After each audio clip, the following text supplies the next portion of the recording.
What's going on, everybody? This is NYG Jeffy T 3285, and I'm back with another video. And today, I'm just going to do a quick overview / review of last night's WWE WrestleMania BackLash pay-per-view, some of the highlights, some of the lowlights, and some things to look forward to going into the next pay-per-view in June, Hell in the Cell. Now, there was a lot of hype, a lot of rematches, but some of these matches had a little bit of hype behind them that they can possibly live up or maybe even be better than the original matches, because there's a reason why this was called WrestleMania BackLash for a reason. It was just a whole lot of the WrestleMania matches that happened that were just going to be brought back again, do it again, just at the next pay-per-view. Now, this actually started off with a very, very, very excellent match to begin the show, as they start off with the rematch between Cody Rhodes, the American Nightmare, and Seth freaking Rollins, the Visionary. And both these guys, just like they did at WrestleMania last month, they both tore the house down with some incredible moves that they did in this match. Cody Rhodes with an amazing disaster kick off the top rope, hit a Cody cutter. Seth Rollins with a picture-perfect frog splash off the corner, off the top rope in the corner. Seth Rollins with a dive through the ropes. Cody Rhodes just missed a picture-perfect moonsault.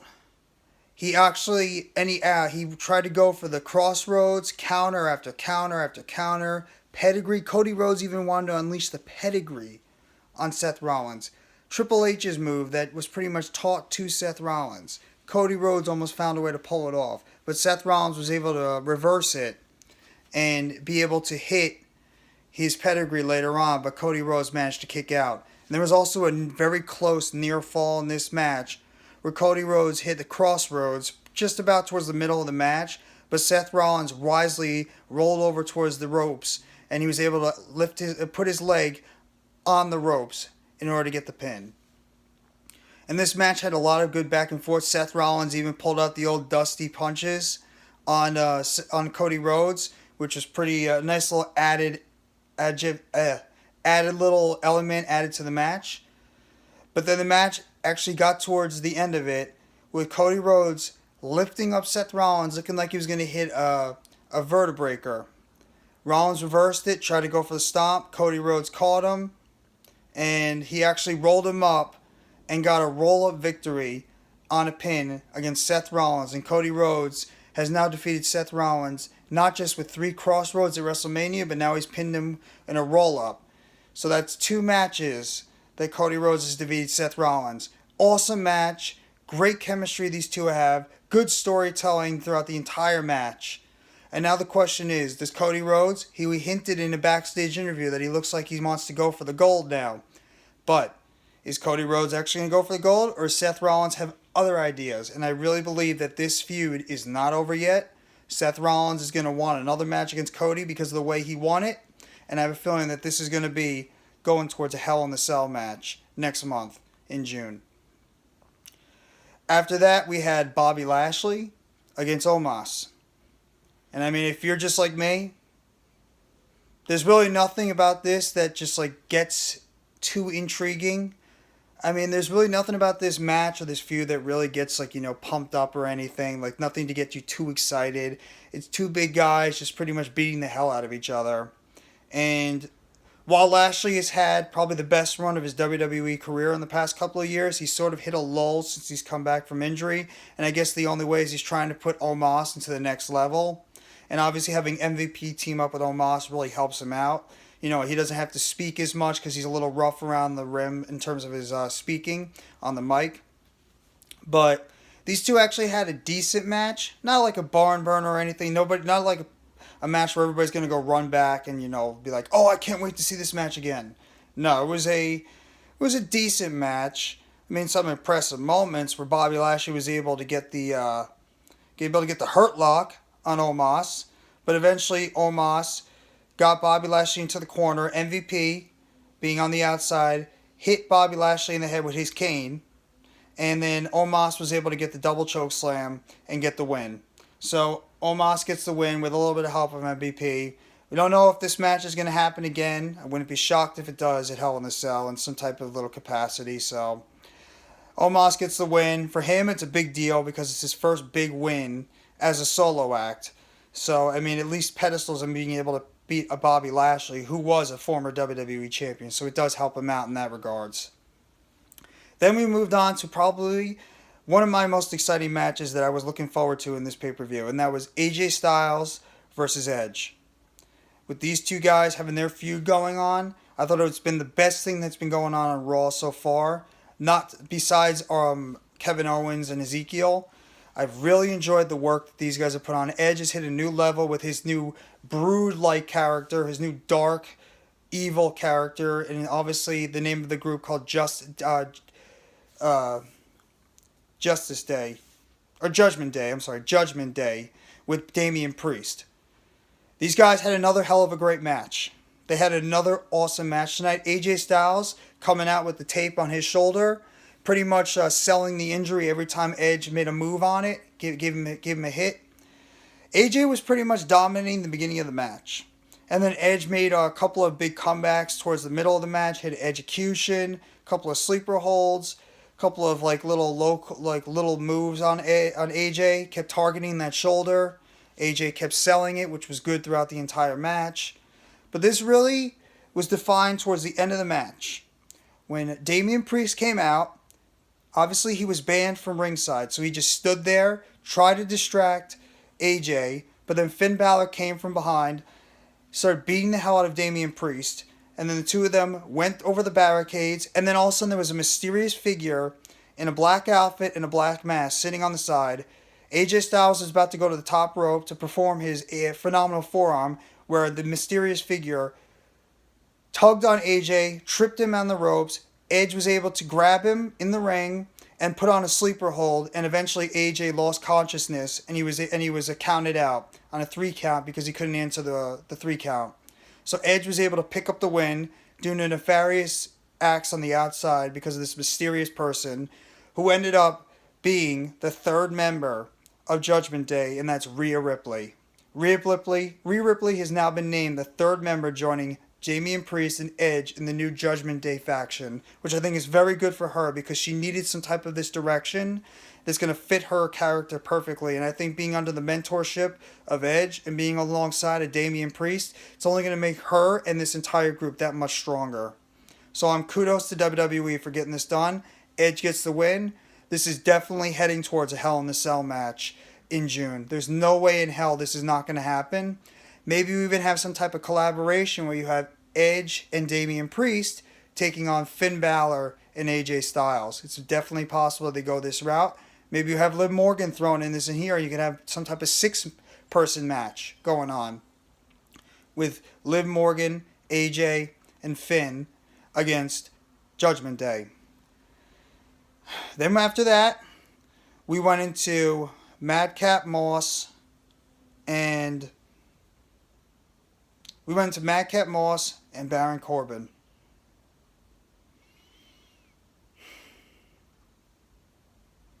The less about this match said, the better. And that's nothing against Baron Corbin, and that's nothing against Madcap Moss, but it's really nothing to get too crazy about. I mean, these two guys were pretty much it was just a filler match to really talk about. Nothing really that exciting.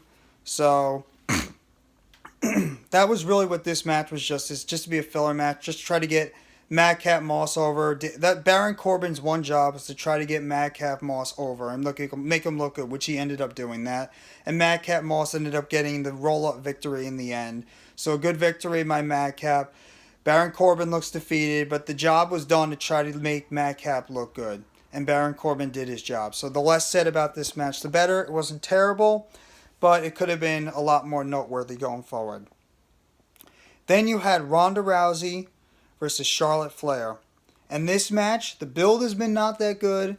The WrestleMania match was not that good. The build going into WrestleMania BackLash was not that good. But these women did a hell of a job tonight. They put on a show in this I Quit match. Great moves all over the place, including Charlotte Flair hitting a buckle bomb type move on the barricade on Ronda Rousey, which looked like it hurt like hell. The kendo stick shots with each of these women were doing to each other broke the kendo sticks. They were hitting them each other hard. It was stiff. And then the climax of this match towards the end was the way that Charlotte Flair's arm got caught in the chair, and Ronda Rousey was able to perform her armbar with Charlotte Flair's arm caught in the chair. Extreme stuff, and was able to tap out Charlotte Flair and make her say, "I quit." Something that not a lot of people would ever think Charlotte Flair would say on pay-per-view. So Ronda Rousey is now the new SmackDown Women's Champion, and I guess this is a way to write off Charlotte Flair, because in a backstage interview, Kayla Braxton mentioned that Charlotte Flair has a fractured radius and will be out for a certain amount of time. So this is probably a good way to write Charlotte Flair off of TV after being the champion for a long time. So good for Ronda Rousey. She can take control of the women's division on SmackDown now. I mean, who is going to be her next opponent? There's a couple of people that could be in mind that can maybe step up to that plate, but we'll have to see. But Charlotte Flair, she's no champion. She's not champion anymore. Ronda Rousey is now the new SmackDown Women's Champion. Now, I know there's a match I'm probably missing right now in between because I had a little bit of a brain fart. I can't really remember off the top of my head. But I'm really just going to move on to the main event, and that's the six-man tag, RK Bro and Drew McIntyre versus the Bloodline. This match has been hyped up as a big deal. This is pretty much 6 of the biggest stars right now in the WWE. RK Bro, the Raw Tag Team Champions. The Usos, the SmackDown Tag Team Champions. Drew McIntyre being built as the biggest babyface right now. And Roman Reigns, the Tribal Chief, the head of the table, the Unified World Champion. This was originally supposed to be a unification match for the tag team titles, but eventually the WWE decided to change course, and they made this into a 6-man tag, which, you know what? It was built up to be a great match, and it lived up to the hype. Awesome spots all over the place. These 6 men killed it in the ring last night. I'd argue if it wasn't for Cody Rhodes and Seth Rollins, this could have been the best match of the night. These 6 men did an excellent job. The moves were great, crisp as can be. Some awesome spots, including one where Randy Orton takes a super kick in the face and then just ricochets an RKO right on to Jimmy Uso. And then towards Matt Riddle doing a crazy corkscrew off the top rope onto the announce table, and then a little bit later, Jey Uso with the dive, the plancha, right onto Matt Riddle off the table. Just absolutely insane spots all over the place. And the match ended up ending on Matt Riddle climbing up to the top rope, hitting a super RKO off the top rope on Jimmy Uso, and then Roman Reigns getting into the ring and hitting the spear onto Matt Riddle to get the pin, and then winning the match for the Bloodline. Doesn't come to any surprise. If it was up to me, I didn't love it because I would have loved to see a Drew McIntyre maybe get the win, build some momentum for him being a viable guy in this championship match to go against Roman Reigns in the future, him getting the dominant win over one of the Usos. I thought that might have been the better direction to go, but they want to try to keep making the Bloodline look strong. I would not be surprised eventually if Drew McIntyre targets Roman Reigns for a match at Hell in a Cell for the WWE Universal title. I think it's definitely on course. These two looks like they're ready for a big time battle for the championship, so I could see that moving forward. I mean, I thought the pay-per-view, it had its lulls, but I think it also, in terms of the match quality, a lot of the matches were very good. Very, very good. Some of them even exceeded the original matches that happened at WrestleMania. Now, in terms of going forward into Hell in a Cell, I mean, it's some of the directions, it might not be as obvious. Some of them it does. It definitely looks like that Cody Rhodes and Seth Rollins are on a collision course for a Hell in a Cell match at the pay-per-view with their feud going on, because I don't think Seth Rollins is going to take this loss very lightly coming up on Raw tonight. It definitely looks like that AJ and Edge are on a collision course for a Hell in a Cell match coming next month, with the way that feud has been going on, and the fact that Edge has now added 2 members to his feud, and AJ has pretty much gotten screwed in both matches by outside interference. So I definitely see that happening. Drew McIntyre and Roman Reigns could be on a collision course for a match. We could be seeing Bianca Belair going up against Becky Lynch again because she's going to need an opponent for the Raw Women's title. We don't really know who's going to step up to plate. It could be Becky. It could be somebody else. It could be Bayley coming back. We really don't have an idea. SmackDown Women's title, we don't know who Ronda Rousey's first opponent is going to be now that Charlotte is out of the picture. Could be one of those women on the SmackDown side. We're not really sure. Probably going to find out on SmackDown this coming Thursday. Tag team titles. Are the Usos and the RK Bro going to have another match against each other? It's possible. But they might end up just going in a different direction. The Usos might end up getting opponents on SmackDown. RK Bro maybe gets challenged by the Street Profits again on Raw. So we'll have to see where that goes. The SmackDown Women's Tag Team Championships could have something to do going into a Hell in a Cell. Maybe Sasha and Naomi. They end up taking on Shayna Baszler and Natalya at the pay-per-view at Hell in a Cell next month. So we really don't know. It's a lot of questions more than anything. There wasn't really a lot of progression in terms of storylines. It was just a lot of rematches. Some storylines could still even progress more. Or pretty much just be like status quo where they're just going to have another rematch and like a trilogy. And we might be seeing some new feuds begin tonight. So that's just my overall review of WrestleMania BackLash. I thought in terms of storyline progression, it was very limited. There really wasn't that many at all. It was just pretty much a rematch-filled pay-per-view like it was last year. But in terms of the match quality, it was very good. A lot of the matches tonight last night I thought were very, very good. Some of them were just the highlights of the show. I thought Cody and Seth had a tremendous match. I thought the six-man tag was great. I thought the I Quit SmackDown Women's title match was great. Omos and Lashley was probably one of the lowlights, even though it wasn't terrible. Madcap Moss and Baron Corbin, it is what it is. I thought another one of the lowlights is that you didn't have Becky Lynch on the show. You didn't have Asuka on the show. You didn't have the Raw Women's Champion, Bianca Belair, on the show. You didn't have the Women's Tag Team Champions on the show. You didn't have Ricochet, the Intercontinental Champion, on the show. So I thought there was a lot of misses in terms of that you could have added these people onto the show. Maybe they'll be able to correct that next time going into the next pay-per-view. So that's just my quick WrestleMania BackLash review. If you like what you hear, please subscribe to NYG Jeffy T 3285 for more WWE breaking news and updates, and also some pay-per-view reviews, and also some New York Giants, New York Mets, and Brooklyn Nets updates and breaking news as well. So I hope you guys have a great rest of your Monday. Tune in to Monday Night Raw to see what's going to happen after the fallout from WrestleMania BackLash. And I hope you guys have a great rest of your day. Take it easy.